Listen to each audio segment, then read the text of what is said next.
Yeah, when did...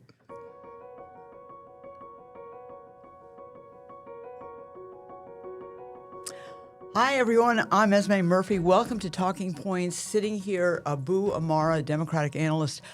Big news, Mike Lindell has been endorsed by President Trump. This changes everything, doesn't it? Fundamentally changes the race on the Republican side for governor. You had kind of three horses, if you will, competing for who was really the most conservative, who was the base of the Republican Party. Kendall Qualls thought he was because he got the endorsement a couple of months ago, but this is going to fundamentally change the dynamics of the race. Well, also Lisa Dameth, who I think saw herself as the front runner. She had the most money. She's up and running commercials. What does this do to Lisa Dameth's candidacy? Yeah, I think it calls into question all the campaigns except for Mike Lindell's. Donald Trump, when he steps into races, two things happen. One, he pretty much decides who's going to be the Republican nominee. We've seen that in Kentucky. We've seen it in Louisiana. We've seen it all over the country. And the second is we're going to really see where the money flows from here. If folks think Donald Trump's decision really ended this primary, you may see the reports at the end of the month show that Lisa Dameth and Kendall Qualls may not have as much money going into the primary as they hoped. All right. I know that Mike Lindell feels that this will put him over the top. I mean, do you think this will put him over the top of the primary? I mean, certainly if history bears it out compared to the races that have occurred already in his endorsement, yes, it will. Yeah, at least in the primary. I think it will. It'll still be close, right? This is not going to be a blowout where he wins with 60, 70%, but I think it'll be close. But I think at the end of the day, he pulls it off and wins the primary. And Lindell says he's convinced that President Trump still has the influence and power and strength over Republicans here in Minnesota. He says it hasn't waned at all because of the war or gas prices. What do you think? 100%. I think that's absolutely true. Donald Trump may be unpopular with independents and Democrats, but if you look at the polling, he's still well above 85%, 88% with Republican-based voters, and so he's still very, very popular. All right. Obviously, should Lindell win this primary, it's a three-way contest on August 11th, he would go on to almost certainly face Senator Amy Klobuchar, who has a history of just unprecedentedly large wins. That's right. in this state in terms of her Senate races. How does Mike Lindell face up against Amy Klobuchar? Yeah, I think Democrats are very excited about the prospect of running against Mike Lindell. In many ways, he's the Minnesota version of Donald Trump. Right, he's outlandish. He's a business guy who got into politics. Whereas Amy Klobuchar is a workhorse. She's been winning for 20 years. She's undefeated statewide when running for statewide office. And so Democrats are salivating at this prospect. And I think it changes the dynamics of the other races, the Senate races and down ballot races. Well, let me ask you, though, if Democrats are salivating, should they be salivating? I mean, Donald Trump obviously has a lot of influence with Republicans. He seems to have sway over a lot of other voters, too. I mean, this is something that, don't you think the Democrats are going to be a little concerned about this? Look, you take every race seriously. You don't take anyone for granted. You're going to work hard, and Democrats will do that. With that said, Donald Trump may have a high floor with Republicans, but he has a low ceiling with Minnesotans. He's consistently in the mid-30s and low 40s, and that's going to drag down Mike Lindell from our standpoint. Yeah, but nobody votes in this August primary. The turnout is between 12%, which it was 2 years ago, and 22%, it was about 4 years ago. I mean, isn't that a concern that you've got party loyalists coming out and they would go for Mike Lindell in the primary? Well, the primary, I think Mike Lindell's going to win that. The question is the general election. Moving into the general election, I think Democrats are very, very happy at the prospect of Mike Lindell. Remember, he's extremely unpopular, not just with Democrats. If you look at the independents, the polling that's come out the last 2 months, Mike Lindell basically polls the same level with independents as Donald Trump. And so that means Amy Klobuchar can speak to a wide swath of voters going into the fall. All right. What does this do to the other races? You think it's going to have an impact on other races down ballot? Absolutely. You always want coattails in elections. You want the top of the ballot to be able to drive voters out for folks down ballot. Amy Klobuchar is hoping, and she's shown this throughout her career, is that when she's on the ballot, Democrats do better. The question is going to be Mike Lindell, when he's on the ballot, assuming he wins the primary, how's that going to impact the races for the state legislature, the congressional seats? And I believe that that's going to turn off a lot of independent voters all across the state who may have turned out for Republicans who may not do so in November. Or will it do what it happened in 2016 here when Donald Trump almost won Minnesota, where a lot of people who normally don't vote came out and voted. I mean, I think that Donald Trump brings with him people who are diehard supporters who don't always go to the polls in this state. That is absolutely true. 2016 was a bit different. That's a high watermark for Donald Trump. The polling is clear on this. He was above 50% back in 2016. Now he's below 38%. So the American people, Minnesotans, have experienced Donald Trump. They know what he is now, and they're really saying, we don't want that. All right, I am sure that this announcement is going to spread quickly, that this is going to galvanize the public. This is the kind of thing that cuts through 100%. everything, and people will know this. They will have heard this by the end of the day. And that's unusual. It's very difficult to cut through these days on anything. I think this will. Does that, in fact, give Mike Lindell giving him an edge going into the general election? Well, I think it helps him in the short term. There's no doubt, like you said, most folks are going to their cabin, they're traveling, they're having a fun summer with their kids who are not in school. This is one of those things that's going to cut through the noise. It's absolutely going to reach every Minnesota voter. And so on that level, folks are going to get clarity about who the Republican nominee is likely going to be. Outside of that, I don't think it really tells us much about Mike Lindell in the fall campaign. So you're very confident about, as a Democratic analyst, you're very confident about Amy Klobuchar's ability to handle this with her record, her track record of these big Senate wins. You think she's got that? You never take a race for granted. With that said, cautiously optimistic about running against Mike Lindell. Well, I also think that Amy Klobuchar is probably the last person who would take anything for granted. That's I right. mean, she is a workhorse. She works very, very hard. She campaigns like she's down 10 points every time. She campaigns like she's down 10 points every time. I mean, there was one election in 2012 where I think she won 85 of 87 counties in Minnesota for her Senate race, and I asked her, well, what happened to the other two counties, sort of jokingly, and she said, well, in Pipestone, we could, and I was like, no, I'm just kind of kidding. I'm not really asking you why you lost two counties, but to win 85 counties is extraordinary. I do think that she is absolutely a workhorse. I will say, though, and we'll shift subjects here, at the Delano parade, and I just talked to one of our producers, Sandra, who's from that area, and I've talked to other people who were at the parade. All the Republicans were at the Delano 4th of July parade. It's a big, wonderful, great parade. And the person who got the biggest reaction was Mike Lindell for two reasons. First of all, he had two large buses with Lindell shrink-wrapped around them. He was also tossing out free pillows. But he also was blaring from microphones the Elton John anthem, I'm Still Standing, which is, actually very funny. You got to laugh at that. And people were going crazy. I was not there, but Sandra said people were going crazy. Other people that I know who were there said people were going crazy for him as well. I think he's been out there, not on TV commercials. He doesn't have any money, but he's been out there in people's communities for months now. Well, he's a known commodity within Republican circles, right? Whether they're watching conservative media like Newsmax and others, people have seen him there. And then the second point is this. Mike Lindell, for Republican voters, is a credible voice because he's been in the fight. He's actually put himself out there on a national level, debating Democrats, saying what the conservative vision should be. And I think Republicans are responding to that. And the president, I guess, delivered the ultimate endorsement, all caps, all capital letters. Again, Mike Lindell has my complete and total endorsement. He will not let you down. He'll make Minnesota great again. Quite a development there. Other than that, we were going to talk before this development on the issue of progressives versus moderates in the Democratic Party, because there is a real fissure there, and it does not seem as if that's going to let up. Yeah. And progressives are almost at intense odds.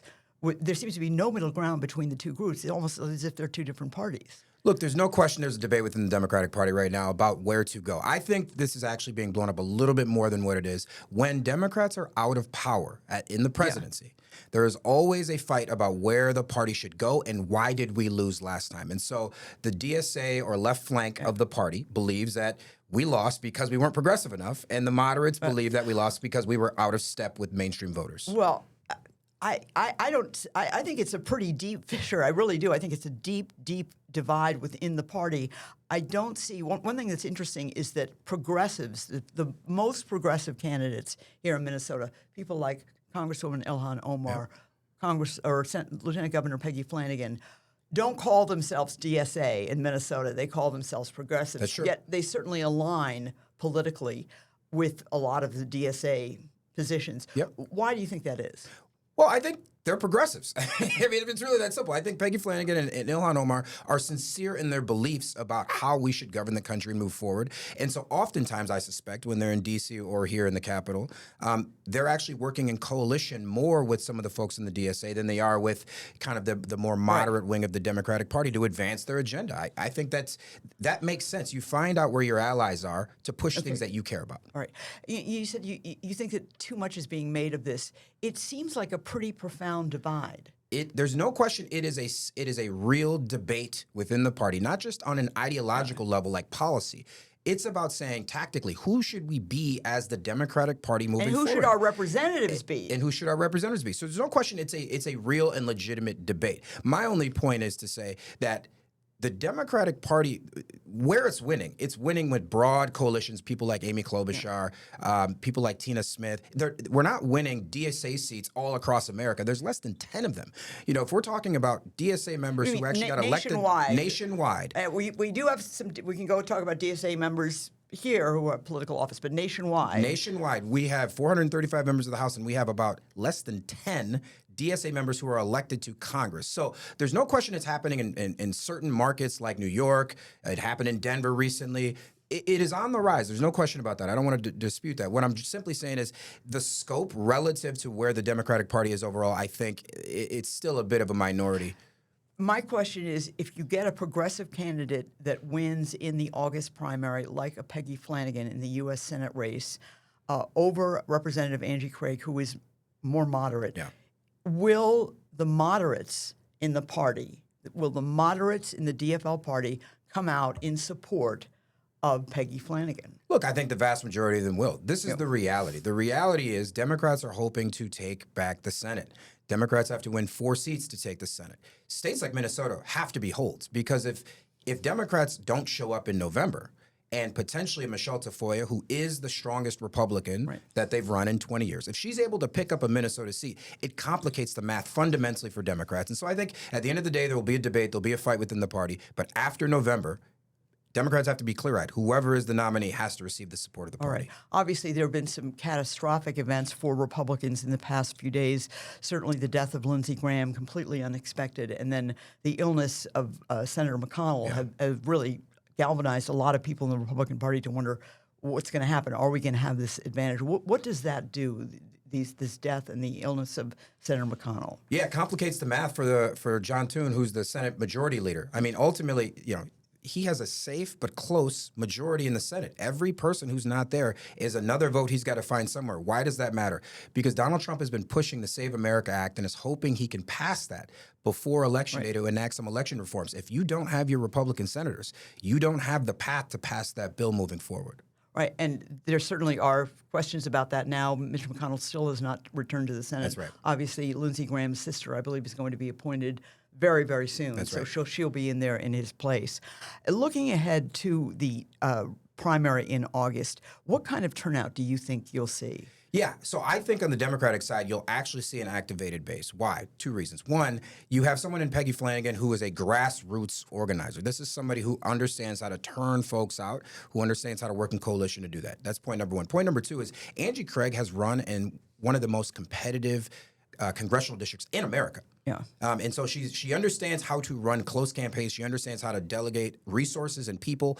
And the combination of those 2 things, you're going to activate all parts of the Democratic spectrum. So I think it's going to be high. I'm going to say somewhere around 22, 24%. Okay, because that would be 24%. I think might be a record in recent years. And that's kind of what I'm thinking. It's not going to be a blowout, but I think it's going to be slightly above that. And on the Republican side, I actually think it's going to be about flat. Why? Go back to 2018 when Governor Tim Pawlenty was running, the most known Republican probably in modern Minnesota history, and we still were under about 20% on the Republican side. Right. That tells me... And of course he lost. And of course he lost. And so that tells me that the Republican, I think, base is going to vote, but not much more, whereas I think there's going to be a more active Democratic base. All right. The active Democratic base, though, is going to be sort of confounded by this announcement that we have today with Mike Lindell announcing, or actually Mike Lindell didn't announce it. I actually talked to Mike Lindell, and he didn't even know that the president was going to endorse him today. He did say, and because I talked to him in this space just a few weeks ago, and he said he expected to have the president's endorsement. He had no idea it was coming when it was coming. He thinks that this will, in fact, put him over the edge, and that this is something that he can tackle even Amy Klobuchar with. Yeah, I think this is Christmas Day for Mike Lindell. Mike Lindell had been struggling financially. He had been struggling with certain portion of the base of the Republican voting base. And he was really in a dogfight, if you will. I mean, it was basically a third across the board. This is the type of thing that's going to catapult him instantly. I think resurrect some of his finances. And in terms of contrasting with Amy Klobuchar, now he gets to say to the national Republicans, hey, I'm your guy. You need to invest in me, in hopes that he can take those resources against Klobuchar. And is he one of the reasons you think there's going to be a higher turnout in the August primary and also perhaps even in the general election? Well, I think Democrats are understanding what's at stake. I mean, the fact is, if Mike Lindell's the nominee, it's going to activate a lot of Democrats to say, wait a minute, we don't think that guy should be our governor. We don't want Donald Trump here in Minnesota. I know, if I can pull it up here on my phone, I know that Amy Klobuchar is raising money off of Mike Lindell just before this all happened. Let's see if we can get it here. She was actually saying Mike Lindell is the front runner. This is before the endorsement. Yep. Mike Lindell is the front runner. He's raising money off of it. This is what I'm facing. I need your help, Democratic supporters. Yeah. And I'm sure that went all over the country 100%. As well. And there's no question, when you're running against someone like Mike Lindell, who actually has access to the president and others, Democrats need to raise the sense of urgency. We cannot be complacent. We cannot say Mike Lindell's out there, he's not going to win. You can't take any race for granted. Amy Klobuchar is displaying that, I think, by that email. Does Mike Lindell help people like Michelle Tafoya? So my theory would be it potentially helps Michelle Tafoya. Why? Michelle Tafoya is seen, at least within Republican circles that I've talked to, is that she's seen as kind of more moderate than kind of the MAGA base, if you will, particularly on issues of abortion and elsewhere.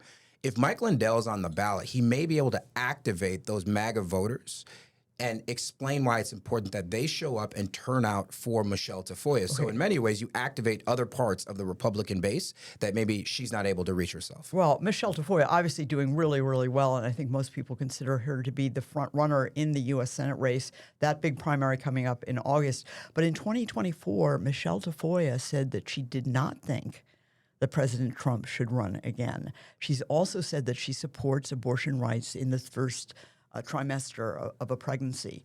Those are two big things that people are going to look at, or do you think they can kind of look past that? Well, I think both are going to be true, right? So I think on one level, I think Donald Trump's going to viscerally say, I think that's a problem. This person's not loyal to me. They said I shouldn't run when I'm the leader of the party. I think that's going to make him a bit mad. At the same time, Donald Trump is all about Donald Trump, and he understands he needs the Senate. If he ever wants to move some of his agenda moving forward, if he wants to confirm judges, he needs the Senate. And so I think it's a marriage of convenience. He's going to say, look, this person wasn't loyal to me, but I need them now. And so hopefully they win. All right. I want to talk about the legislature, the Minnesota legislature, because every member of the Minnesota legislature is up for re-election or election. Some people are not running again. Does this have an impact on that? It does. So when I worked at the Capitol, we always knew there are things we could control, and there was stuff, atmospherics, we couldn't control. So in a wave election, which Democrats think this is going to be, those state legislators got to bring their surfboards, because there's going to be dynamics. This is Minnesota. I don't know. I know you got many surfers here. In case you go down to Florida. But my point is that there's so many dynamics that folks down ballot cannot control for. Right. But the things that they can control, you've got to get out and you've got to really distinguish yourself from what's happening at the national level. There's no question it'll have an impact. The question is going to be how big it's going to be. All right. Well, and I think the DFL has the advantage in turnout. I mean, there's no question they have a machine, and it's based on very old-fashioned things. The DFL statewide party has people going door to door, door knocking. I've even tried to reach candidates like Keith Ellison to see where he might be on election night, and I couldn't reach him at 7:30 when the polls closed at 8 because he's door knocking. That's right. And also the late speaker Melissa Hortman, she was door knocking in that particular district in Shakopee where Brad Tapke eventually was finally certified. So I think they do believe in just working that element. And certainly I can see a lot already. I can see already the signs and the ads building against Mike Lindell.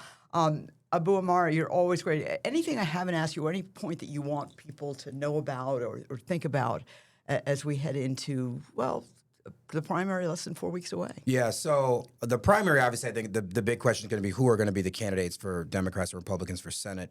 But watch out for the 1st congressional district. I think that is a bellwether. The 1st congressional district, that's Southern Brad Minnesota. Finstad. That's right, Congressman Brad Finstad, and the challenger is Johnson. And watch out for that seat. Why do I say that? Historically, that had been kind of a moderate Democratic seat. Tim Walz, in fact, held that seat. Yes, he did for for about many 15 years, yeah. right? Why do I say that? That is the type of district that's going to be a canary in the coal mine. If Democrats can perform in that type of district in November, that portends about what's happening nationally with Donald Trump, and that to me says that the Democrats are going to win not just the House, but may win the Senate as well. And Johnson, the Democrat in the 1st congressional district, has sort of shadows of Tim Walz. He's a school teacher. That's right. And he has gotten a lot of support. Well, Republicans are saying, no, that's the wrong race to look at. The 2nd congressional district, Eric Pratt is going to come out ahead. That's the district that Angie Craig has been so successful in turning around from a Republican district to, well, frankly, a DFL district. And I think Republicans have gotten to the point where they felt she couldn't be beaten.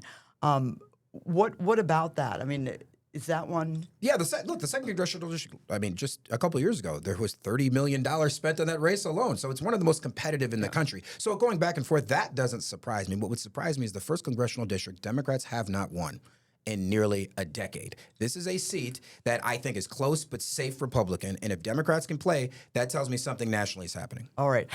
One more question, I promise.